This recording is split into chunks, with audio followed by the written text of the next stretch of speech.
Hey students, this is your Professor Emilian Chuck, and today is day 23 of biomedical ethics, and we are talking about the assertion, the definition of death is not a matter of biology.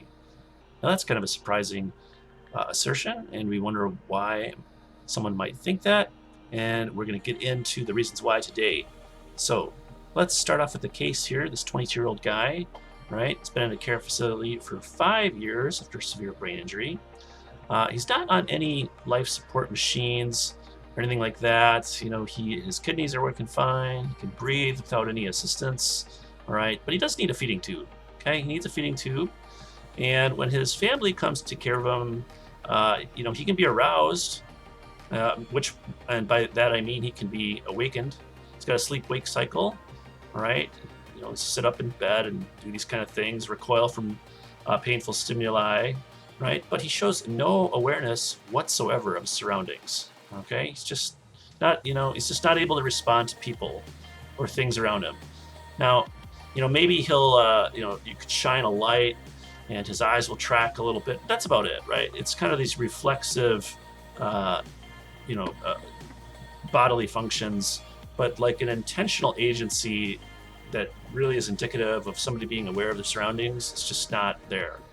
And when they hook his head up to like an EEG machine, he still has some brain waves left. All right. So that's the condition he's in. And I want you to consider a couple of questions here. First question is this one: is this person dead or alive? Right? Is this person dead or alive?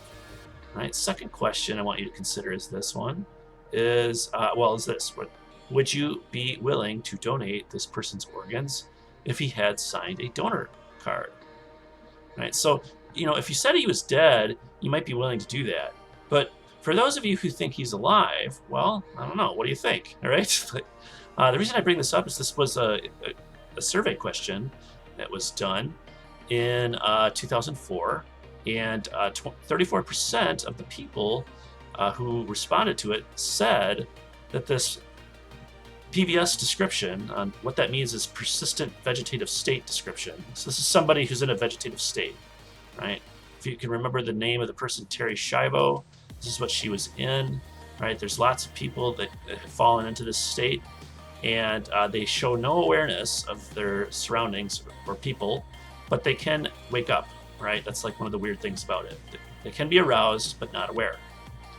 And so are people like that, you know, are they dead? 34% said yes. Okay.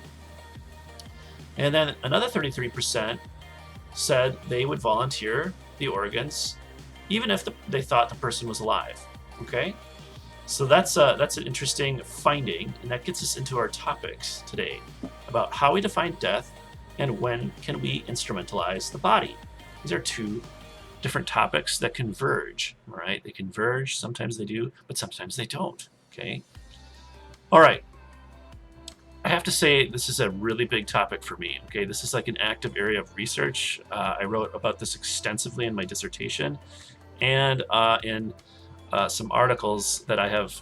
One's published, one's forthcoming, and so I have like too much to say about this, and so I'm trying to figure out how I'm gonna get this done in under 40 minutes. All right, it's not going to follow the usual format of where I kind of lay out a central argument and then go over some central claims. The readings were a little bit different. Okay, they were backgrounders, and so that's important though, because that really just sets up the kind of argument that I want you to think about, which I'll go over at the end of the lecture here. All right. Anyway, so defining death has an interesting background. Okay, and a lot of you got to know this in the readings already. All right. But you know, before 1968, death, at least in the hospital room, was defined as the total stoppage of the circulation of the blood. All right, the total stoppage of the circulation of the blood, and the cessation of the animal and vital functions consequent thereon. Right. So you know, respiration, pulsation, these kinds of things would be measured, and then death would be declared. But all that changed in 1968. All right, this was then a little paper that was written by like 12 people. 10 of them were physicians. One was like a history of the philosophy, a historian of the philosophy of science, and then a lawyer, right? And so there was this clinical condition that was noticed in the literature, actually, at one point in France, called a irreversible coma. And so this ad hoc committee got together and spelled out the criteria for diagnosing this, and then asserting that this would be adequate, an adequate basis to declare death. All right, so the definition of death starts to incorporate what are called neurological criteria, as opposed to cardiopulmonary criteria, or in addition to, however you want to frame it. It actually wasn't very clear in this paper how they wanted to utilize those two things. All right, and so it goes over all the stuff, like it's basically diagnostics, right? The procedures you would use to figure out whether or not somebody satisfies this condition. All right, now I'm scrolling to the end here because I just want to draw your attention to the references. All right, here's the references. Let's maybe zoom in if we can't. Notice how there's only a single reference, and it's to the Pope. Okay, so this is a very strange document. I mean, here we are kind of changing clinical criteria for death, and we cite no scientific papers, not even the French guys who had called our attention to this thing called the irreversible coma. All right, so it's a very strange paper, and yet it is a game changer. Okay, and just to kind of like summarize it a bit, the diagnostic criteria are these four things. All right, the patient has to be unresponsive, so meaning they can't be aroused. So unlike the PVS patient who can be aroused, right? You're in a state here where you can't be. All right, you're just totally dead to the world. Okay, there's no breathing, right? No drive to breathe. So they take you off a vent, right? You're not going to be breathing. They've ruled out like a spinal cord injury, right? They've ruled out other things too, like barbiturate use or hypothermia, because that you can lack all these things in those cases, and yet it's reversible. All right. No reflexes. So if they shine a light in your eye, your pupils won't dilate. You won't blink. If they touch a cotton swab to your eye, okay, all these different kinds of things that test reflexes, right? They're very primitive. And then no brain waves, right? No EEG. Okay. So those are kind of like the four criteria they're going to spell out this irreversible coma, and they think that that is adequate for declaring death. Now you might be wondering, well, why? Right? And they give their reasons right at the beginning of the paper. Okay, you can see them here. First reason has to do with resuscitation technology. You can keep people going, their heart going, even though their brain is irreversibly damaged, for quite a long time, right?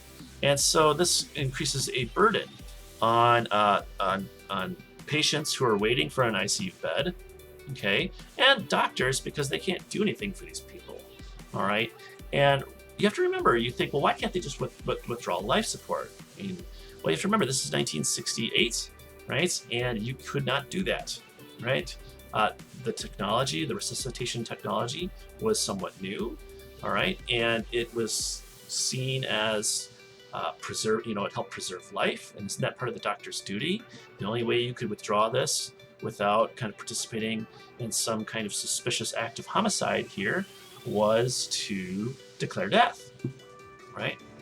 And we'll get into whether or not withdrawing life support is an act of homicide when we talk about euthanasia. But back then, it was kind of seen that way, right? So declaring death is your way out, right? Same thing with organ transplantation. Now, organ transplantation, again, was experimental back then. Okay, it was experimental. It didn't work that well, all right? But it seemed promising, and getting organs out of bodies was really important, especially ones that were bathed in oxygenated blood, right? So if you have a body that's in an irreversible coma and the heart is beating, but the brain is dead, well, hey, this becomes a source of good transplantable organs, all right? And also, taking organs out of a body, right, especially like a liver or something like that, that's going to be fatal to the donor. And again, to avoid complicity with homicide, declaring death is your way out, right? So this is starting to look a little suspicious. Like, wait a second here. Are you just fudging the definition of death to be able to do these things? All right. And so you might have thought that this would not have been well received. However, it was, especially among transplant surgeons, right? So this is a quote from a doctor from a conference in 1969 in South Africa. The conference was about heart transplants. And, these transplant surgeons, you just read through the minutes of this meeting, there's this medical arrogance. They're like, well, in the final analysis, death must always remain a medical decision made by physicians. And you're like, all right, cool. We'll defer to you. You work in the clinic. You declare dead. You see dead bodies. You should know the difference, right? If anyone. Well, this is what they have to say then. He goes on to say, once the human personality has irreversibly disappeared, the patient then does become a donor, a potential donor. And it's like, oh, isn't that interesting? Okay, I guess now I'm a donor once the human personality disappears. But is that the same as being medically declared dead? It's actually not clear at all. All right. Henry Beecher, who is the principal author of this particular document, was getting some feedback and criticism for his decision here. And he and his co-author wrote this, all right? The individual's personality, his conscious life, his capacity for remembering, judging, reasoning, acting, enjoying, and so on, is such that when the brain no longer functions, the patient no longer exists as a person. He is dead, right? And then at whatever level we choose to call death, it's an arbitrary decision, right? Now, it's not totally arbitrary. Okay, he's kind of like a range of options in view here, and he chose irreversible coma, but maybe it could have been PVS. All right, maybe it could have been vegetative state. And so he says it's an arbitrary decision, and it's just like, well, okay, here's the problem with that, and this is where the lawyers start to get involved, right? Is that if it's an arbitrary decision, all right, then it isn't a medical decision. Okay, it becomes something that's kind of, well, just random for one thing. And if it's not random, then it's just going to be kind of philosophical, going beyond medical facts. All right.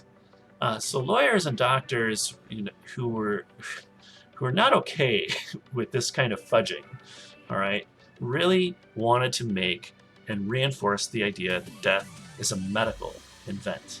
It's a medical event. All right. Okay, so part of that discussion involves whether or not death is an event or a process, and that's not a debate I'm going to get into. That's an interesting philosophical question of biology, all right, that is still debated today, right? Is death an event that happens at some discrete moment in time, or is it this like process that kind of is drawn out, and there's a cascade of catastrophic events that somehow give us this vague boundary that we call death, right? That's like an issue.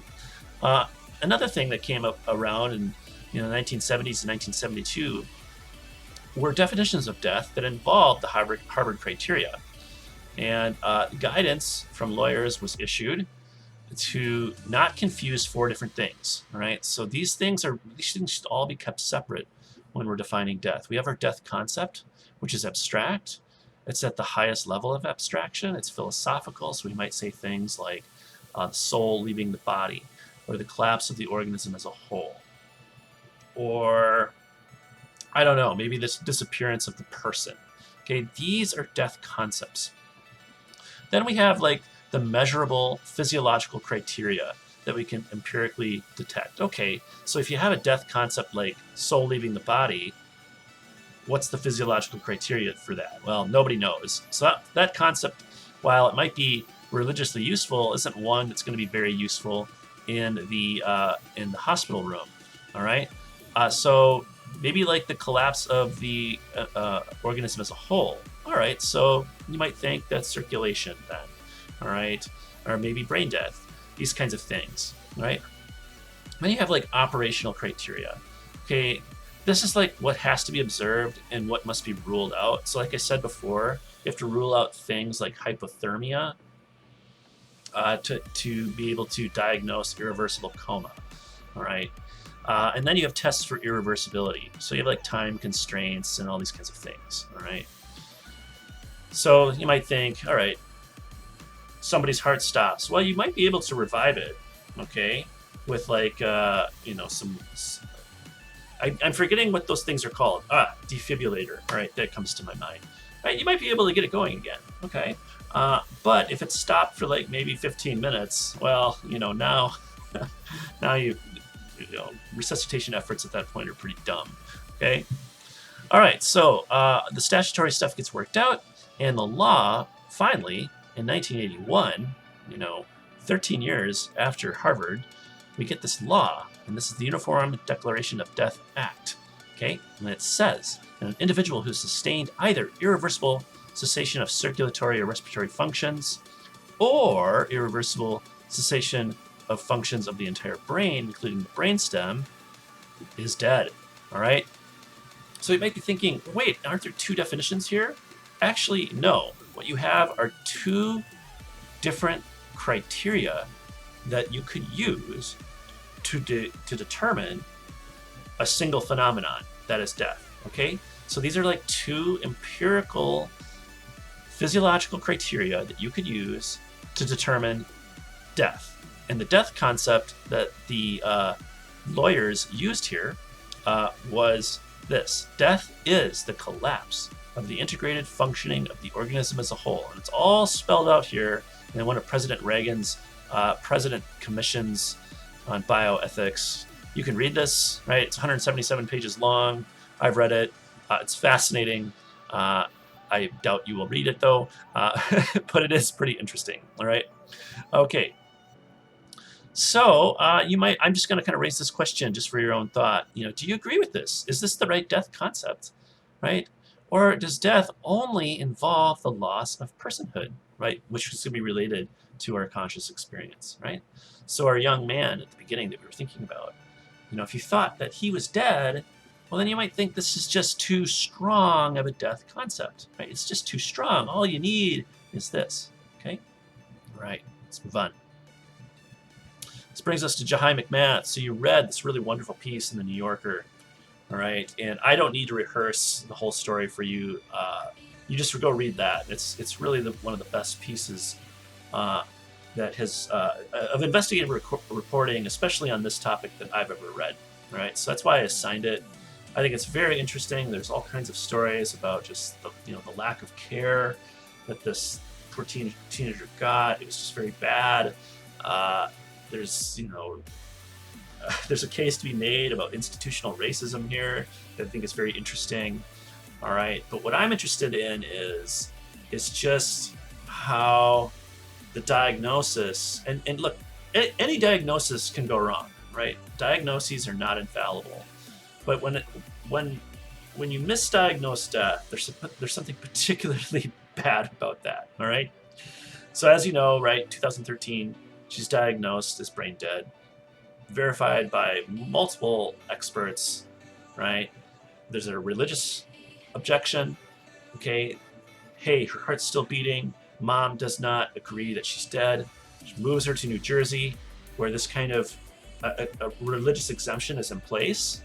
That's because Orthodox Jews don't believe in brain death, and so there's a lot of them that live there, and they got this on the books that you could choose, which criteria you wanted to be declared dead under. All right. A famous neurologist who's widely respected, we're going to talk about him more in the next lecture, examines McMath in 2017, and she no longer satisfies the brain death criteria, right? Which is amazing. She seems to be able to respond to her mother in some ways. Okay. But then in 2018, you didn't read about this. This is news to you.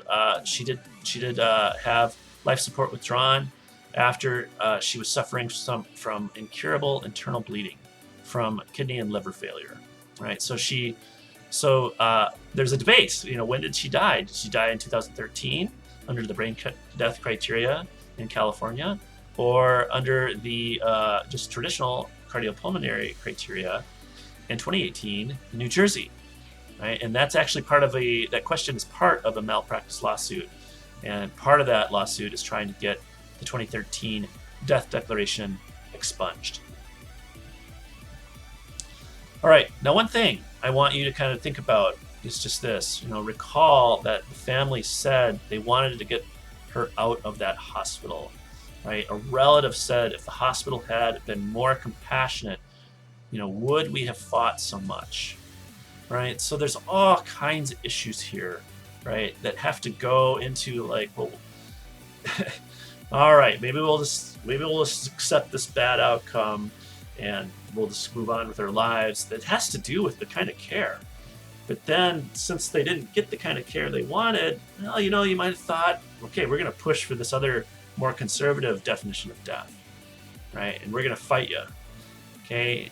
And this is just part of the legacy that African Americans have faced in medicine, right? It's just a deep mistrust of the hospital system, right? So it's just a sad story, but it is an interesting case for us, and whether or not, like, the definition of death is value laden, okay? So let's talk about, like, what might be called a non-medical view of death, or a value-laden view of death, right? Maybe it would be prudent for me to say value-laden here, all right? Because just one moment here. All right, back. Sorry about that. I had to pause. Okay, so here's the thing, right? About a value-laden view of death. It's non-medical, right? Or it's partially medical. Maybe that's another fair way of talking about it, right? Anyway.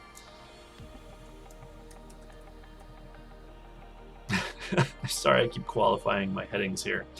But here's the thing, right? Death is connected to all these different kinds of stuff, right? Like grieving, burial rituals, right? Nullification of marriage, inheritance proceedings, life insurance payouts, okay? Attributions of responsibility for murder or assault, okay?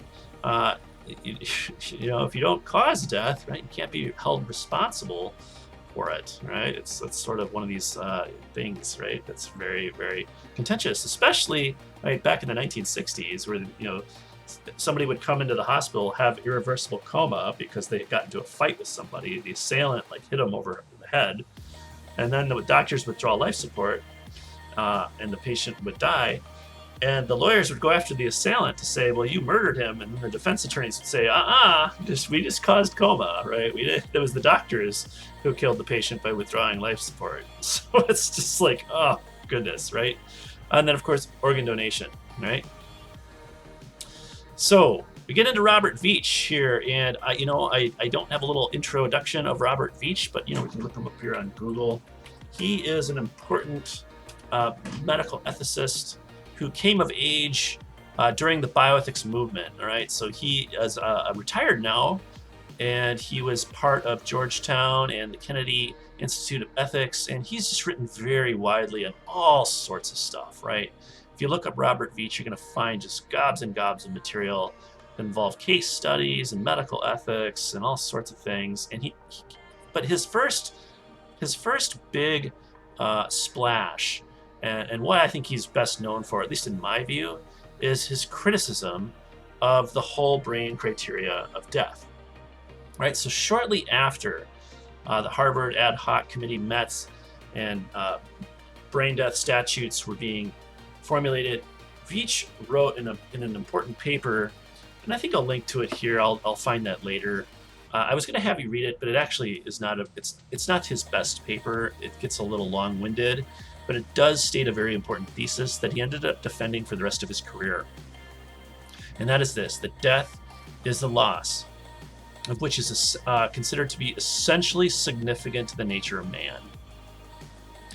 And what Veitch identifies, right, as essentially significant to the nature of man is the capacity for conscious experience and social interaction. All right? All right? Just say as. All right, and so what he ends up formulating then is the defense of what's called the higher brain formulation. So really all you need to lose is the capacity of your cerebrum to be aware of the world and to experience other people. Okay, that's just that's all it needs to go. All right, so a PVS patient at the beginning can be declared dead under that particular formulation. He also thinks the whole brain formulation is absurd, right? So, look, there's been questions about, how much of the brain needs to die or not function before death needs to be declared. And the law says, well, everything, okay, everything. And so what Veitch does is he takes that very literally, and he finds portions of anatomy of the brain like the hypothalamus, and pituitary gland secretions that can keep working actually after brain death is declared. I talked to a brain surgeon friend of mine who's declared brain death many times, and he says, well, this isn't something we really test for, right? Our tests are related to the gray matter. And so this kind of stuff is not, we don't factor this into it. And so there's this debate that gets going about, well, what does whole brain mean? Is it, the entire anatomy, just no functioning at all in all parts of the anatomy? Or does it have to do with like a functional idea where you have like higher brain, low brain, and the functions that those perform, awareness and arousal, and if those are gone, then are you dead? And that's actually a very contentious debate about what they mean. And Veitch thinks that whole brain has to be understood as anatomical. So that's why he thinks that the whole brain formulation is just absurd, because you do get these residual functions occurring. They've been observed, at least, in brain dead bodies. Okay. Telling you, this is fire hose time, right? This is deep stuff. Okay. All right. So then he thinks that we are entitled to an autonomous choice in defining our own death criteria. All right. Now he realizes, not everybody in our society is going to accept the higher brain view, right? He knows this, right? That's not going to fly with all sorts of people. Certainly not Jahi McMath's mom. Okay. But he does think that you should be entitled to choose the criteria you want applied, right? So you can go with the higher brain. So once you lose your consciousness, you can be declared dead, right? You can give your organs to somebody. Or you can go for whole brain, right? I want, loss of consciousness and breathing. And then cardiopulmonary criteria is the loss of consciousness, breathing, and circulation, right? So depending on how strict you want to be, you could choose, right? Now he thinks these are the three most plausible criteria. I'm not so sure. I think you could maybe, add some other ones. There was an idea about total disability, right, that was floated a few years ago, right? And what this meant was that you could be conscious, you could be aware, but your conscious experience would be completely ungoverned, right? You wouldn't feel any pleasure or pain, all right? You couldn't move, right? And so that could be a death criteria for somebody, right? Why not? Or what about, this is written by, I think, like some Roman Catholic thinkers, all right? And what they had to say is like, well, actually, no, none of these are going to count as death, right? What you got to have is pallor mortis setting in. That's when the skin starts to cool, right, and turn pale after the loss of circulation. That's when death occurs. So why not add that to the list, right? Okay, so anyway, right, these are some, Veitch limits to these three. I don't know, I think you might maybe add some more. All right, so what do you think of those options, right? Should be able to choose our death.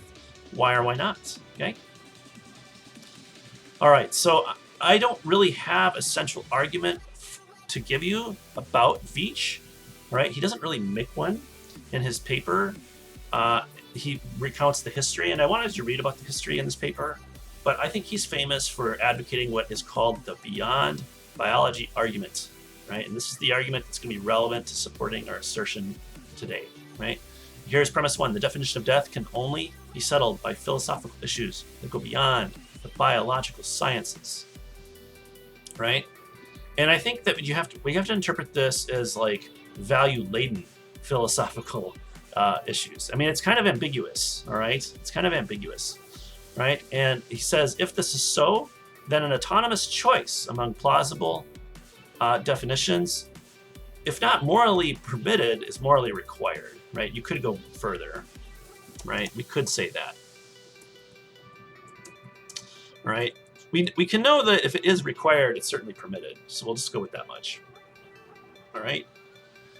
And we want our autonomous choices, remember, to represent our values, all right? And our values are going to be embedded in philosophical issues. And so therefore, an autonomous choice among plausible definitions is morally permitted, right? So you can't just choose like any definition, right? I want to be declared dead, after like a week of like my heart failing, when I start rotting or something. I don't know, right? I mean, you could get into all kinds of wacky definitions, all right? And so, he does seem to think, well, we have to limit to some plausible definitions, and these are the three. All right.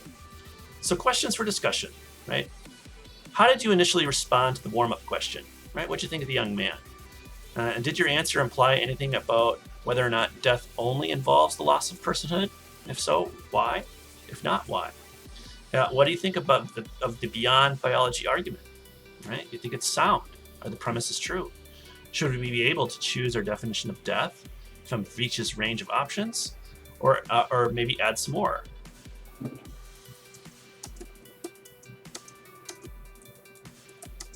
Okay. And then how did you respond to the McMath story? Are you glad that New Jersey had the religious liberty law on the books? Or could there have been a better way for California and the hospital to resolve the dispute? All right, so that is today's lecture about brain death. And we'll be talking about why we might think it is a medical question and why it is a biological event. And so I will talk to you later.